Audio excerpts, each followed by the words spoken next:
Shalom famille, bénédiction. Bienvenue, une fois de plus, à un nouvel épisode de Découvrir Israël avec la Bible. Frères, aujourd'hui, nous allons parcourir un bon lieu biblique. Et pourquoi est-ce que je dis un bon lieu biblique ? Parce qu'en vérité, c'est un endroit où concrètement on pourrait dire que l'histoire de la Bible commence. Nous nous trouvons à l'endroit où Abraham a été, où Isaac a été, où Jacob a été. Comme vous pouvez le voir derrière moi, le paysage de cet endroit, les petits chameaux, il y a là-bas des chameaux tout petits. Comment pourrait-il ? On pourrait peut-être dire qu'ils viennent de naître. Regardez-moi ça. Ceci était utilisé à l'époque ancienne de la Bible, et encore aujourd'hui. Et d'ici, nous allons aller dans un endroit appelé Tel Sheva. Nous allons le voir dans les Écritures, alors préparez-vous, car aujourd'hui nous allons ouvrir largement les Écritures.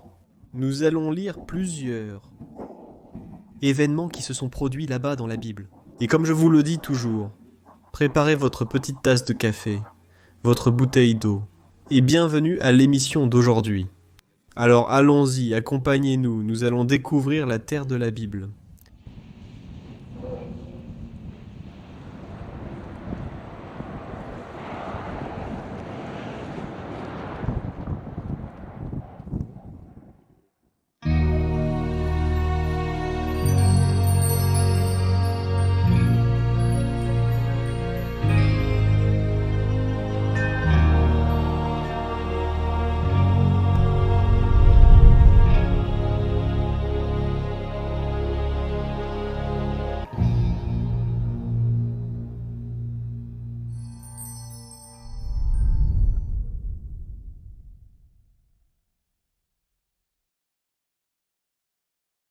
Eh bien, comme je vous l'ai dit au début, avant que la présentation n'apparaisse, cet endroit est un lieu où il y a beaucoup de choses liées à la Bible.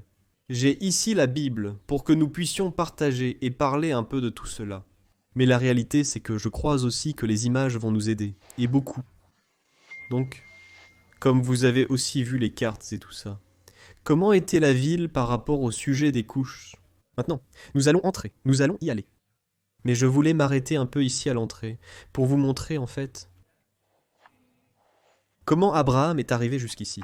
Parce que parfois, on ne peut jamais s'imaginer si on ne voit pas une carte. Regardez, ici se trouve Ur des Chaldéens.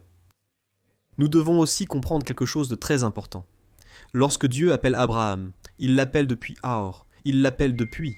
La région de Mésopotamie, qui à cette époque, elle était un endroit connu, un endroit établi, c'est-à-dire Abraham n'avait pas besoin d'aller dans un endroit nouveau, plus grand, plus connu, parce que c'était l'endroit à cette époque, à l'époque ancienne. Tout se passait dans cette région.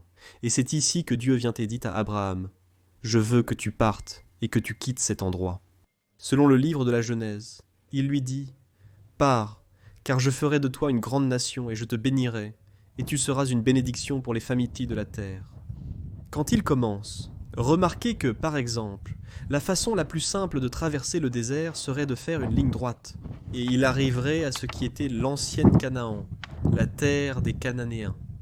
Mais ce qu'il a fait, c'est que sa route est montée vers le nord, puis il a commencé à descendre.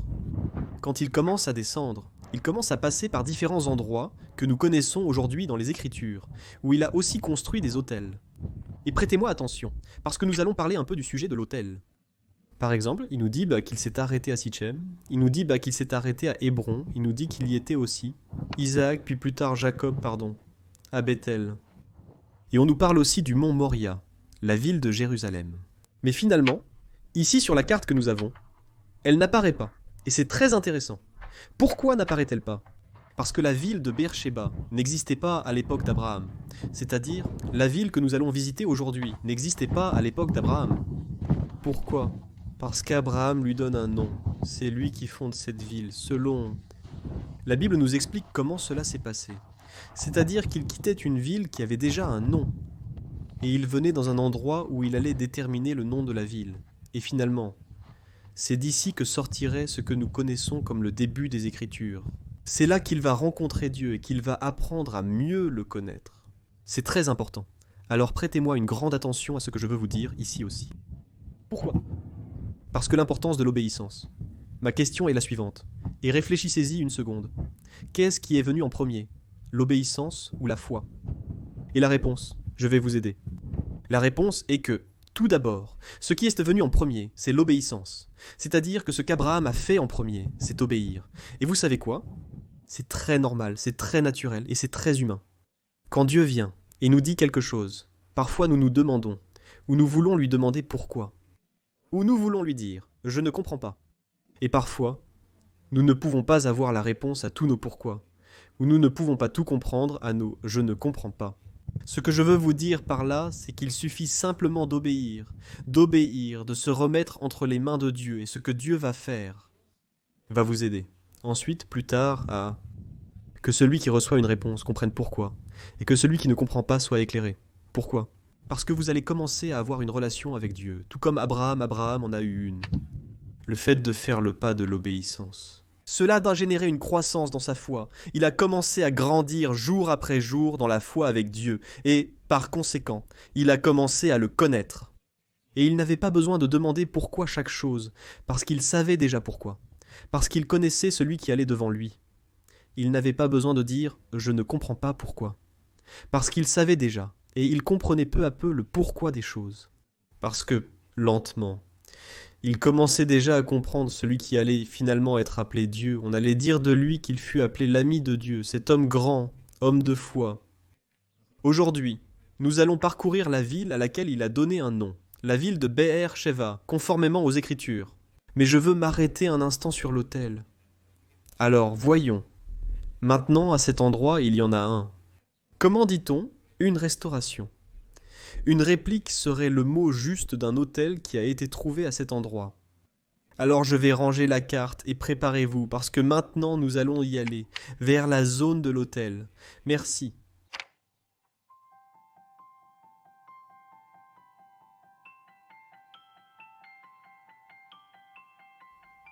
Pendant que je marchais avec mon fils dans cet endroit, cela me rappelait l'expérience qu'Abraham a dû traverser lorsqu'il montait avec Isaac vers le célèbre mont Moria, dans la ville de Jérusalem.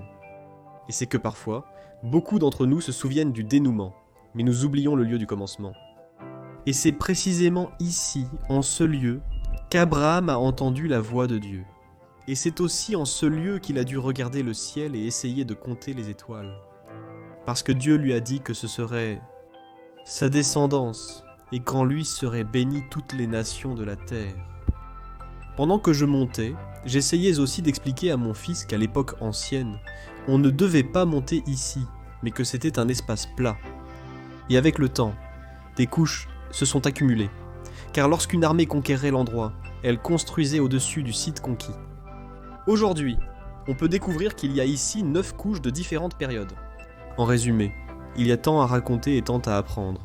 Et en étant dans ces lieux, on a l'impression de voyager à l'époque de la Bible.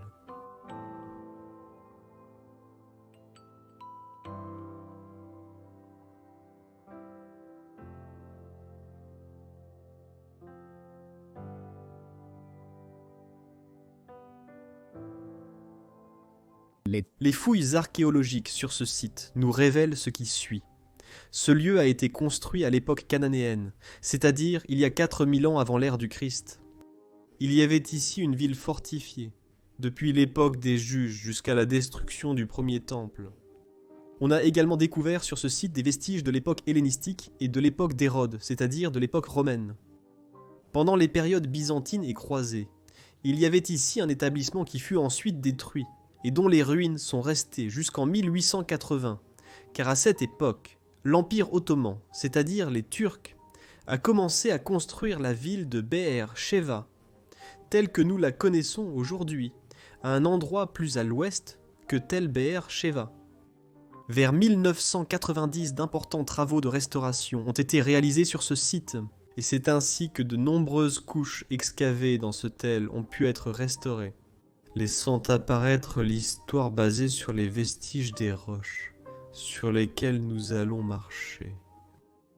Finalement, on peut dire que Tel Verzeva, en 2005, a été déclaré patrimoine mondial de l'humanité par l'Organisation des Nations Unies pour l'éducation, la science et la culture. Lorsque vous arrivez à cet endroit, il y a ici plusieurs découvertes archéologiques Parmi elles, l'une a été trouvée parmi les roches d'un dépôt. Nous verrons plus tard, à l'intérieur, les pierres originales de ce qui était autrefois un autel ici. Cet autel, l'original, se trouve aujourd'hui au musée d'Israël, mais ici nous avons une réplique. Mais regardez à quoi cela ressemblait. L'autel original. Voici la base, avec 3 pierres, à la base, et il y avait 4 pierres au coin, et ces pierres sont les coins qu'on appelait des cornes. Vous allez le voir à plusieurs reprises dans les Écritures, aussi bien dans le livre du Lévitique, dans le livre de l'Exode, dans le livre de la Genèse, que dans le livre des rois. Vous allez souvent trouver que il nous parle de l'autel à 4 cornes. Maintenant, tous les autels n'avaient pas 4 cornes, et tous les autels n'étaient pas destinés au sacrifice. Dans ce cas-ci, celui qui a été trouvé mesurait 1,60 m sur 1,60 m. Maintenant, nous allons voir la réplique de son apparence. Et c'était pour faire, oui, des sacrifices liés par exemple à placer des animaux ici au-dessus. Ce type d'autel, celui qui a été utilisé à cet endroit. Il y avait une période, regardez, ici nous pouvons voir la réplique de l'autel. Mais il y avait une période dans les Écritures, par exemple, où il était permis de faire des sacrifices sur ce type d'autel. En dehors du lieu saint. Qu'est-ce que le lieu saint ? Vous vous souvenez du temple dans la ville de Jérusalem ? Lorsque le temple était dans la ville de Jérusalem, les sacrifices étaient purs et exclusivement réservés au lieu saint, là où se trouvait le mont Moria. Ensuite, ce qui s'est passé avec le temps, c'est que le temple n'était plus là. Alors ils sont revenus à ce type de sacrifice à l'extérieur du lieu saint. On peut maintenant dire que l'autel dans le judaïsme est utilisé de différentes manières. Premièrement, pour les sacrifices. Deuxièmement, il était utilisé, par exemple, comme une scène. Vous vous souvenez qu'il y avait une scène dans la région du mont Moria, on l'appelle Bama, qui servait à élever l'adoration à Dieu, mais ce n'était pas pour les sacrifices. Il était interdit d'y sacrifier des animaux là-haut. Et il y avait une autre possibilité, c'est-à-dire, en général, et d'après ce que nous comprenons. Et selon les archéologues, celui qui a été ici dans cette ville pendant plusieurs années a été utilisé pour des dieux étrangers, c'est-à-dire qu'on adorait d'autres dieux. Vous pouvez même vous souvenir de cet autel qui a été construit dans la zone nord, l'autel, celui qui était le veau d'or pour adorer. Maintenant, nous avons une histoire, nous avons plusieurs histoires dans les Écritures, mais qui sont liées à l'autel. En ce qui concerne le sujet des cornes, beaucoup de gens se demandent, mais tous les autels avaient-ils des cornes, et tous devaient-ils avoir des cornes ? Souvenez-vous de mon conseil. Nous avons une vidéo où nous parlons de l'autel, peut-être par ici en haut, quelque part. Maintenant, vous allez y aller. Là, le conseil, regardez l'autel, ce que l'autel représente pour nous. Aujourd'hui, vous pourriez aller le voir là-haut. Maintenant, dans le livre des rois, nous rencontrons Adonias.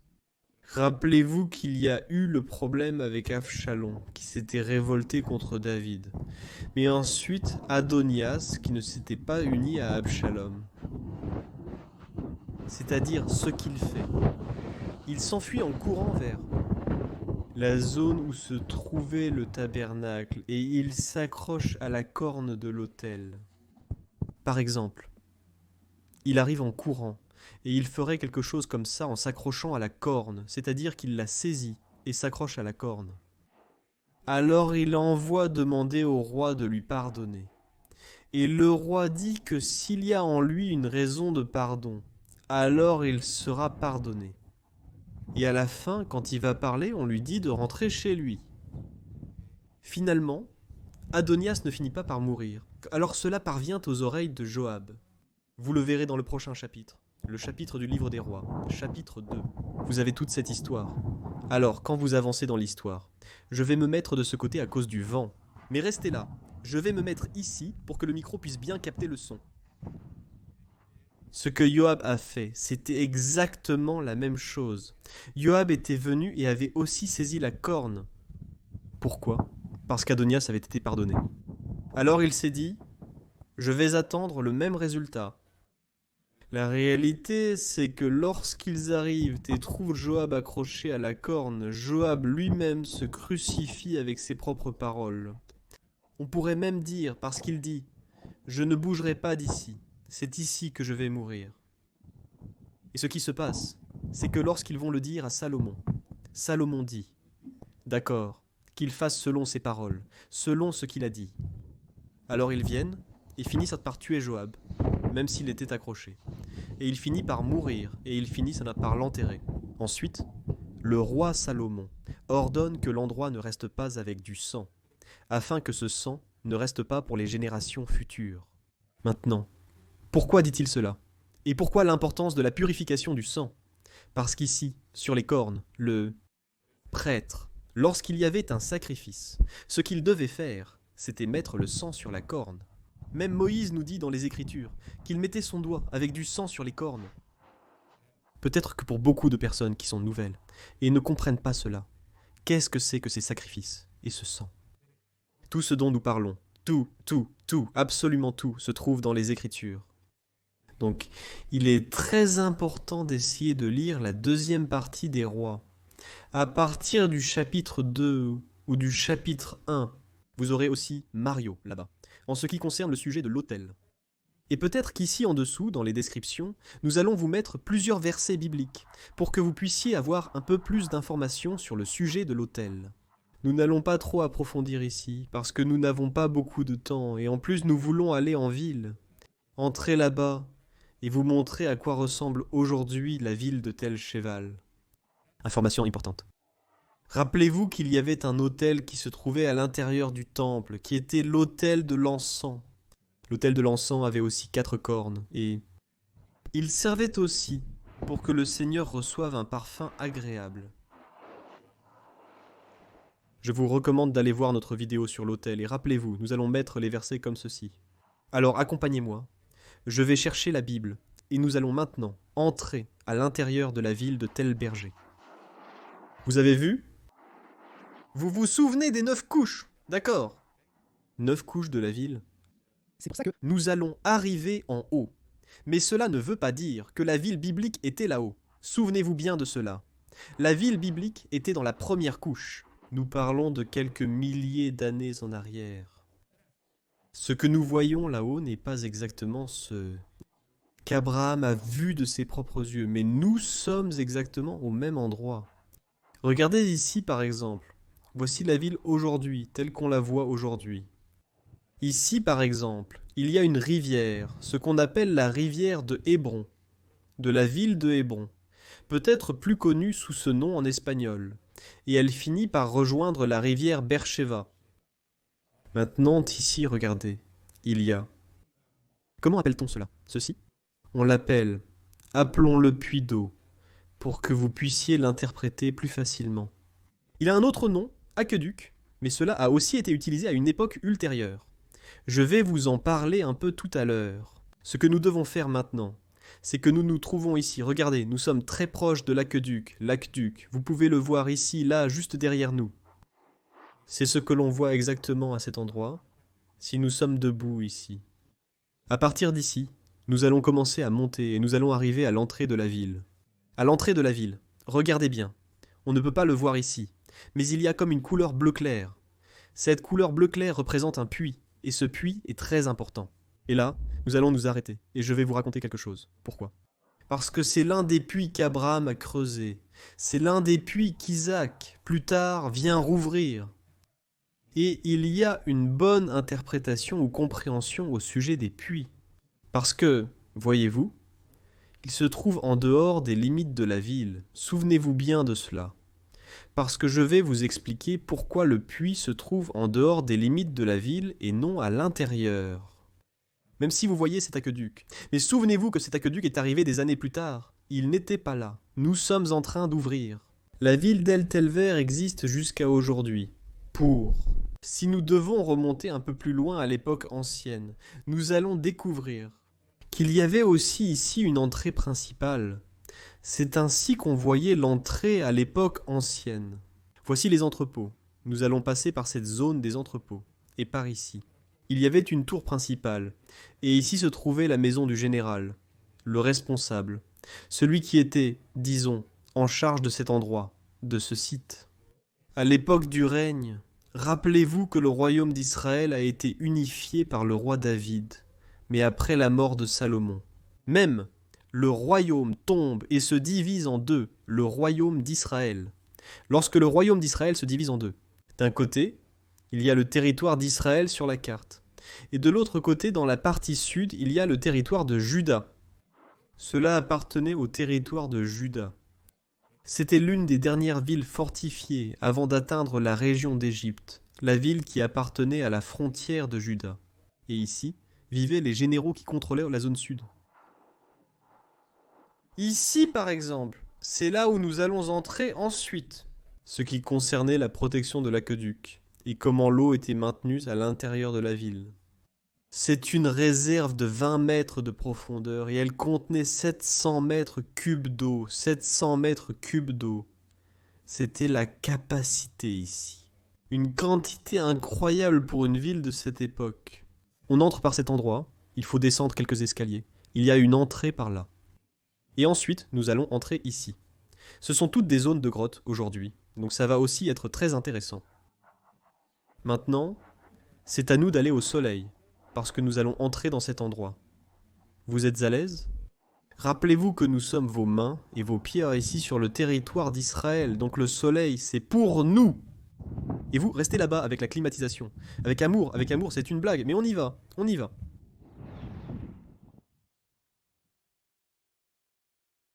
Je vous ai dit que nous allions lire les Écritures, et je les ai ici avec moi. Nous allons aller dans le livre de la Genèse, chapitre 21. En vérité, il y a énormément de versets que nous pouvons aborder dans cette partie. Mais le temps nous limite beaucoup. Nous ne pouvons pas faire tout ce que nous voudrions faire en si peu de temps. Genèse, chapitre 21. Désolé, j'ai tous ces papiers ici. Au verset 30 et il dit ce qui suit. C'est pourquoi il appela cet endroit Vergéva, parce qu'ils y ont tous deux prêté serment. Ainsi, ils firent alliance à Vergéva, et Abimélec se leva avec Phicol, le chef de son armée, et ils retournèrent au pays des Philistins. Abraham planta un tamaris à Beersheba, et invoqua là le nom d'Adonai, le Dieu éternel. Et Abraham demeura à le pays des Philistins de nombreux jours. Si nous allons dans le livre de la Genèse, chapitre 27, nous allons nous rendre compte que, après Abraham vient son fils. Et regardez ce qui se passe aussi avec Abimélec, au chapitre 26, verset 30.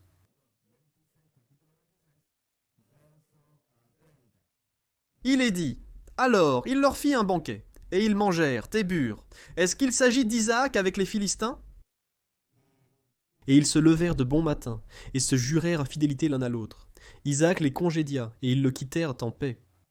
Ce jour-là, les serviteurs d'Isaac vinrent lui annoncer des nouvelles au sujet du puits qu'ils avaient creusé, et lui dirent, « Nous avons trouvé de l'eau. » Et il l'appela Sheba. C'est pourquoi le nom de cette ville est Beersheba jusqu'à ce jour. Maintenant, vous direz, mais un instant, c'est aussi à l'époque d'Abraham que, à cause de l'alliance, on a appelé cet endroit Beersheba. En réalité, Veer signifie puits, et Sheva ou Shva signifie serment. Ce qu'il y avait ici à l'époque, c'était une ville avec quelques puits. C'est-à-dire, dans ce désert, sous cette chaleur, on a besoin d'eau. L'eau est un élément vraiment vital dans cet endroit. Si vous n'avez pas d'eau, vous êtes très proche de la mort. Nous ici, les gens qui viennent et marchent dans le désert, ont besoin d'au moins 3 litres d'eau par jour pour pouvoir boire et ne pas se déshydrater. Alors imaginez à cette époque, des gens qui ne pouvaient pas se déshydrater et qui ne buvaient pas d'eau. Donc l'important c'était la question de l'aguara. Ce qu'il y avait ici, c'était beaucoup de puits. C'est pour ça qu'ici on nous parle de Berleva et de Berleva. Il nous parle des puits de serment. C'est-à-dire qu'il y avait plusieurs puits du serment dans tout ce secteur. Mais il y en avait un en particulier qui se trouvait à l'endroit appelé Sheva, qui est l'endroit où nous nous trouvons ici. Et c'est celui-là qu'Isaac, plus tard, vient rouvrir les puits qu'on lui avait bouchés. Et c'est là qu'il retrouve à nouveau de l'eau. Venez ici, je veux vous montrer quelque chose. Venez avec moi, faites attention ici aux pierres. Mais regardez comment on le voyait à cette époque-là. Ici, il est en train de nous parler. Également dans le livre du Cantique des Cantiques. Notez-le. Chapitre 4, verset 15. Mais vous trouverez aussi, dans le livre de la Genèse, du verset 26 au verset 33, et ce puits d'eau que vous allez voir. Faites bien attention. Venez voir si on peut distinguer quelque chose. Regardez comme il est profond. C'est-à-dire, je ne sais pas si on peut le voir avec la caméra, mais il est vraiment profond. Il fait 70 mètres de profondeur, 70 mètres de profondeur. Et vous allez dire, waouh, tout ça a été creusé par Isaac. Tout ça a été creusé par Abraham. Ils ont commencé à creuser 70 mètres. Et la réponse est non. Ce n'est pas qu'ils ont creusé 70 mètres. Rappelez-vous, la ville où nous nous trouvons maintenant est construite sur 9 couches. Rappelez-vous toujours cela. C'est-à-dire que les villes étaient construites les unes sur les autres, encore et encore, couche après couche. Rappelle-toi que dans les Écritures, il est dit que le Seigneur dit que l'ennemi est tout. Sous les pieds, qu'est-ce que cela représente ? C'était une pensée biblique. Chaque fois que tu venais, que tu conquiers et que tu prenais cette ville, alors tu construisais dessus, parce que ton ennemi était sous tes pieds. Et c'était ainsi à cette époque. C'est pour cela que dans les Écritures, il est dit que l'ennemi est sous tes pieds, c'est-à-dire qu'il est en dessous de tes pieds. Ceci est l'entrée principale de la ville. Ici. Vous vous souvenez que nous avons vu sur la maquette qu'il y avait une tour, une entrée principale à cet endroit, c'est-à-dire une tour qui s'élevait à cet endroit et une autre tour qui s'élevait à cet endroit. Regardez ici les différences de pierre. Ça c'est de la boue, ça c'est d'une époque postérieure. Pourquoi ? Parce que ça a été restructuré. Il essaye d'emporter à quoi cela ressemblait à l'époque d'origine. Maintenant, je veux m'arrêter un petit peu sur le puits que nous avions là dehors. Nous sommes déjà à l'intérieur de la ville, nous sommes à l'entrée. C'est ce que voyait la ville de l'époque postérieure. Mais souvenez-vous, celle d'Abraham est bien plus en dessous. En dessous, là-bas en bas se trouve celle d'Abraham.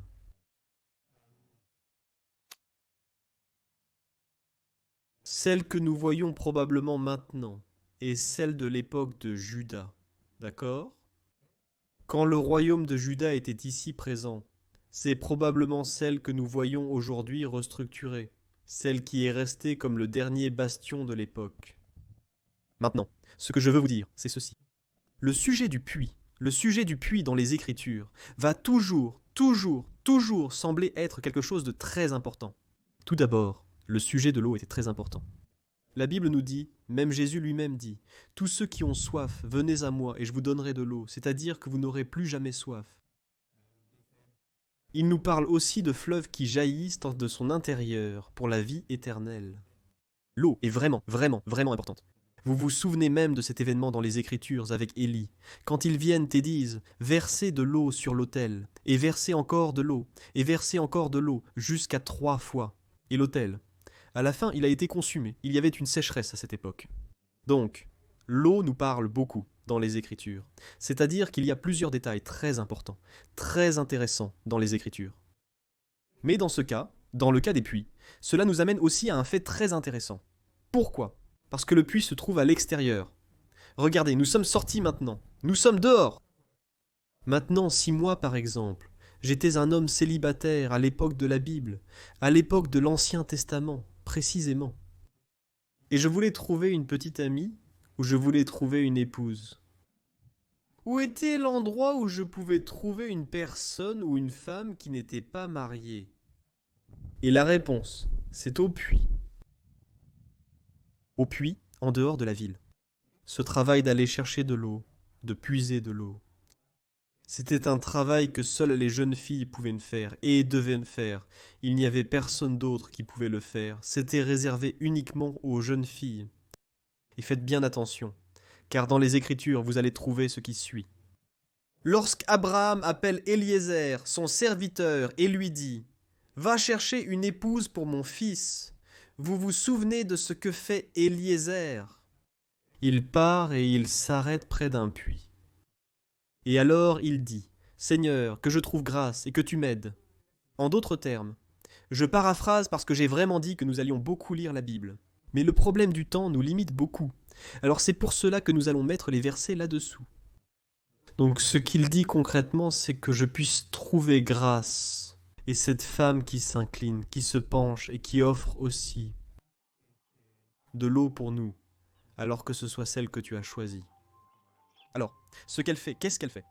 Et elle dit, je ne vais pas seulement te donner de l'eau pour toi, mais aussi pour tes chameaux. Imaginez la quantité d'eau que cette femme a tirée du puits. Vous vous souvenez que plus tard, lorsqu'elle va rencontrer Isaac, la Bible nous dit qu'elle se couvre le visage. Pourquoi? Parce que cela représentait qu'elle lui appartenait. C'est pour cela que lorsque vous voyez beaucoup de femmes ici, elles ont le visage couvert, les cheveux couverts. C'est parce que cela représente qu'elles sont déjà gardées ou réservées pour tel homme. C'est-à-dire, cette femme n'est plus libre, cette femme est déjà prête pour un autre homme. Alors, quand vous vouliez chercher à l'époque ancienne, quand vous vouliez chercher une épouse, alors il fallait aller au puits. Parce qu'au puits, il n'y avait que les femmes célibataires, les jeunes filles. Et c'est quelque chose de vraiment, vraiment incroyable, très intéressant, parce que vous allez tomber sur un événement, dans les Écritures, avec Jésus lui-même, Yeshua. Il vient de la Galilée, il se rend à la ville de Jérusalem. Mais il dit, est-il nécessaire que je m'arrête en Samarie? Et vous vous souvenez de ce qui se passe quand il s'arrête en Samarie. Il rencontre la femme samaritaine, celle qui était au puits en train de puiser de l'eau. Et qu'est-ce que la Bible nous dit? Il est dit qu'il lui a dit que l'homme avec qui elle était n'était pas son mari, et qu'en plus, elle avait déjà eu d'autres maris auparavant. La dame est surprise, cette samaritaine est extrêmement étonnée. Comment cet inconnu peut-il me... connaît-il aussi intimement? Alors qu'en réalité, cet endroit est réservé uniquement aux demoiselles, c'est-à-dire seules les demoiselles peuvent être ici. Qui est-ce pour avoir découvert que je ne suis pas vraiment une demoiselle? Est-ce que je t'explique ce qui s'est passé là-bas? C'est-à-dire, c'est vraiment incroyable de pouvoir comprendre l'importance de l'espace physique des puits, parce que seules les demoiselles y allaient. Et donc, cela rend l'histoire de la femme samaritaine beaucoup plus profonde. Parce que Jésus, lorsqu'il la rencontre, lui dit quelque chose qui la touche profondément. Il lui dit simplement que la personne avec qui elle est n'est pas son mari. Elle était restée parce qu'on supposait que toute personne qui la voyait au puits, qui venait d'ailleurs et qui n'appartenait pas à la ville, devait s'en aller naturellement, qu'elle n'était pas mariée et qu'elle ne portait aucun nom non plus. Alors, c'est ça qui est incroyable quand on comprend les Écritures dans leur contexte original, à l'endroit même où les faits bibliques se sont produits. Nous allons nous arrêter ici, dans cette vidéo, dans la vidéo d'aujourd'hui. C'est ici que nous nous arrêtons. Au final, nous n'allons pas pouvoir entrer là-dedans parce que nous n'avons pas beaucoup de temps à partager avec vous. Mais ne vous inquiétez pas, parce que nous allons faire un deuxième épisode, et dans le deuxième épisode, nous allons vous montrer la ville de l'intérieur. Alors, ceux qui ne sont pas abonnés à la chaîne, je vous encourage et je vous invite à vous abonner à la chaîne. C'est gratuit et vous pourrez accéder à beaucoup de contenu. Alors, d'ici, je vous dis au revoir.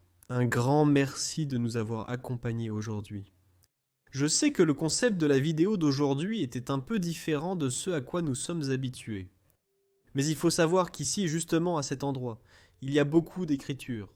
Et nous ne voulions pas simplement faire une visite rapide de l'endroit et vous laisser sans information, parce que c'est l'un des endroits qui mérite d'être étudié, et c'est l'un des endroits où nous devons marcher avec les Écritures à la main. Rappelez-vous que vous pouvez aussi obtenir une Bible comme celle que j'ai ici, hébreu-français. Pour cela, vous devez devenir membre de l'Académie. Beaucoup de gens veulent l'acheter, et nous écrivent pour dire qu'ils veulent acheter la Bible, mais nous leur disons que la Bible n'est pas à vendre. Nous ne voulons pas non plus l'envoyer simplement à quelqu'un qui veut l'acheter, la payer et la recevoir, parce qu'en réalité, nous voulons la remettre à quelqu'un qui l'étudie vraiment. Donc, si vous voulez la recevoir, rappelez-vous que vous devez devenir membre et étudier les Écritures à l'Académie. Et alors, au moment de la voir, vous pourrez avoir beaucoup plus de lumière. Parce que ce sera comme si vous aviez suivi ici un institut en marchant avec nous sur la terre de la Bible. Rappelez-vous que nous sommes aussi ici. Quand vous voudrez venir nous rendre visite, nous nous verrons ici et nous marcherons ensemble sur la terre de Dieu. Alors, on se retrouve dans le prochain épisode et nous allons entrer là-dedans. Rappelez-vous, nous avons l'aqueduc, nous avons la maison du gouverneur, Nous avons plein de choses qui nous attendent encore là-bas. Je vous dis au revoir d'ici, passez une excellente journée. Nous vous aimons. Shalom ou Brajot, bénédiction depuis la terre de la Bible. Au revoir, au revoir.